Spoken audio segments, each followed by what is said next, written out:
এই দাওয়াত যে আমরা আজ দেই এটাকে বানিয়ে দেই না নবীদের দাওয়াত? আমি নাম ধরেই বলছি, বাংলাদেশে যারা ইসলাম কায়েম করতে চায় তারা কিন্তু এই দাওয়াতটাই দেয়, আসেন আমরা আল্লাহর বিধান কায়েম করি। কথা বলেন না কেন? এটা কিন্তু 200 বছর 500 বছরের কথা না, এটা হাজার হাজার হাজার হাজার বছর আগের কথা।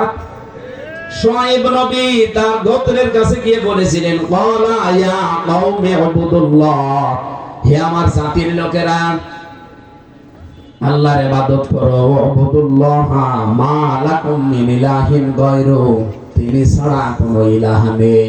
তাহলে ইলাহ শব্দের যে অর্থগুলো, তার প্রথম অর্থ আইনদাতা।